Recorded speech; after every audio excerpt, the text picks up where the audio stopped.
that's just not right in my opinion. You know what I mean? Like, I would have rather it been like stand on 10 toes down and be like, nah, this is forbidden and don't do whatever, versus. Was there any tension in terms of like you're producing for non-Christian artists? There's people that are Christians that say, oh, there's nothing wrong with that, right? And then I think that's the part where when you start to search your own heart. Ruslan. For you, early on, you're a church kid. Your dad's a Christian, a bishop. Yes, was there any tension in terms of like you're producing for non-Christian artists? You know, what's funny is that like I'm older now, so I look at life differently than I did back then. So the journey was when I was a young teenager wanting to be a producer, and I was gravitating towards hip hop and secular music. It was actually forbidden in my house. Okay. So was it because it was forbidden that it made you want it more? I think so. I think naturally most Christians, we rebel. Yeah. And so I was rebelling, and I was also trying to, do hip hop in church.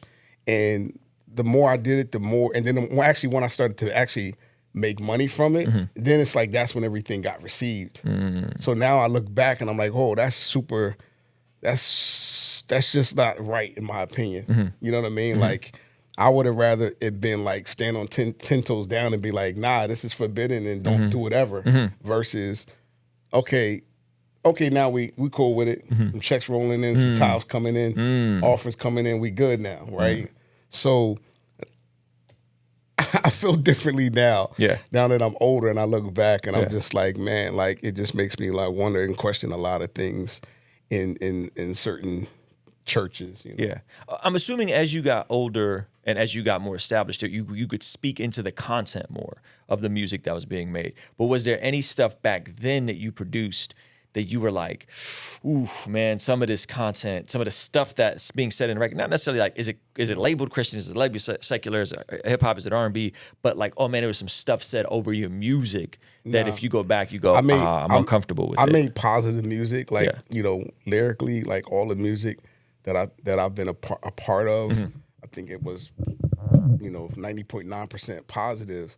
But you said, hold on, 90.9 or 99? 99.9. Okay, I was going to say, because that's 10%. No, potential debauchery. 90.999. Okay. Right, 2 nines, actually. Okay. But I will say this, like, again, as I get older, I'm starting to realize that the path is also narrow. Yeah. And I feel like, when you in it in the church, when your church, your fathers who's the pastor is rooting you on, that you think everything you're doing is right.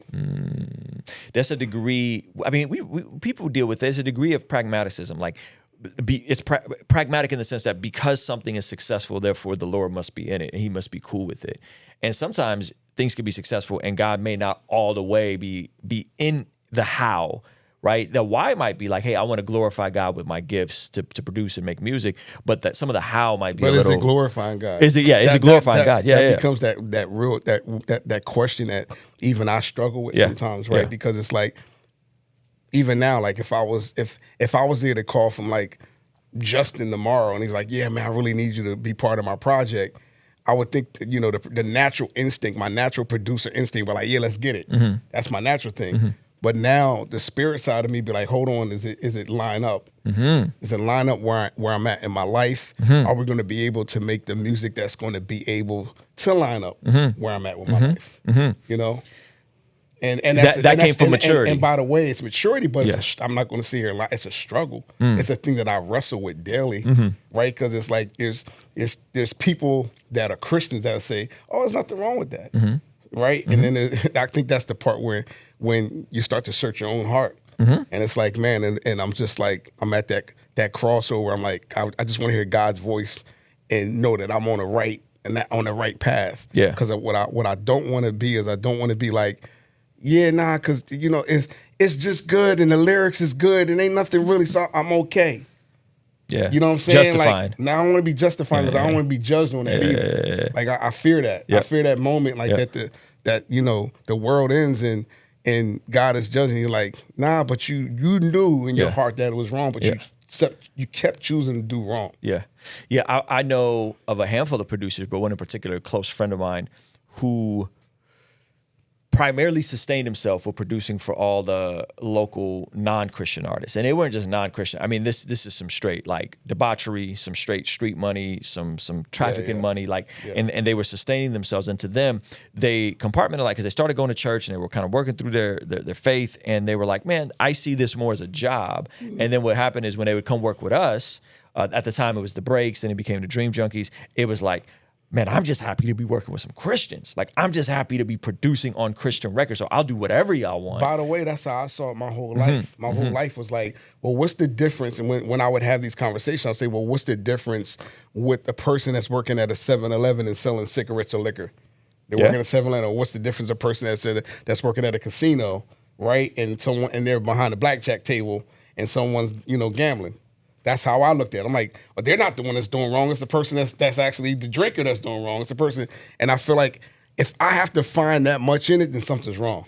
If I have to question it that much, then something's not right, because that just means I'm convicted. Yeah. My mom was a blackjack dealer for like 25 years. And I will tell you that she indoctrinated me. And my mom was not a Christian, but like never gamble. Like she's seen the most upfront levels of degeneracy with gambling and like what it does to people.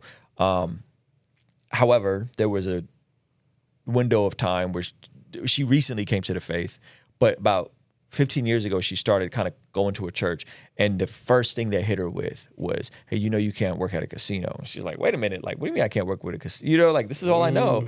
And so I do think there is hey, let's not put a yoke on people they may not be ready for. Like, let's walk them through the journey of sanctification. And then at some point, we may need to sit down and say, you can't work at Hooters for Jesus, sis.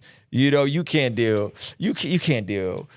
cards for Jesus, sis. Like you can't, like, you know what I mean? Like those kind of more gray areas, because it's stuff like you can't be a meth head for Jesus. You can't be a pimp for Jesus. But then there's those little kind of compromising gray area careers that I think people often, you kind of justify it. But telling someone that too soon can potentially scare them away as well. Facts. Will you think if someone would have came harsher at you in the earlier seasons of your life, it may have pushed you away from God or pushed you away from the church? Or do you think that, or was it, I disagree, and then you still can't come to it in your own time? I just think I wasn't equipped with the word enough as a youngin' to even understand it. So if someone would have put that on me, it wouldn't have mattered anyway.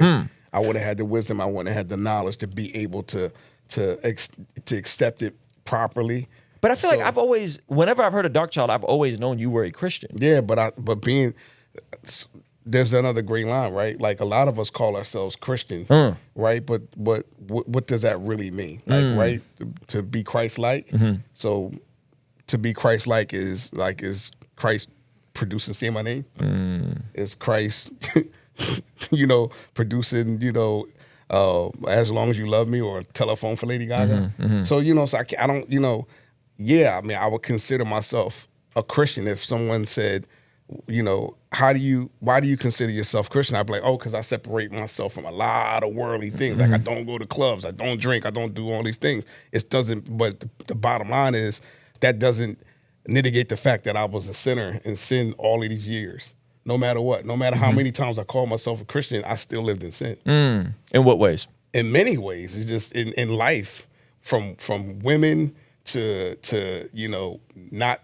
I think being a Christian is living the word, like knowing the word and living it is to be a real Christian, right? Everything else is, to me, is just like, we got so many people that use that title, but then you knew it because you might have seen magazines. Oh, he's a Christian, or the bio says, oh, Christian, but it's going to be in the fruit. It's not going to be in anything else. It's going to be like, until you get to know the person, until you see the fruit, you don't really know what they really are. So was there a moment where you feel like you had that full surrender to Jesus, or later on in your life, where you were like, hey, I'm giving God everything, including my music? Yeah, I think recently it's been more so that surrender, like God, I want to do whatever you want me to do. What prompted that? I want to be obedient to you. I think fear of God. Yeah. I think as I want to live in a place a fear of God every day. If I can do that, then I think then I'll get wiser every day.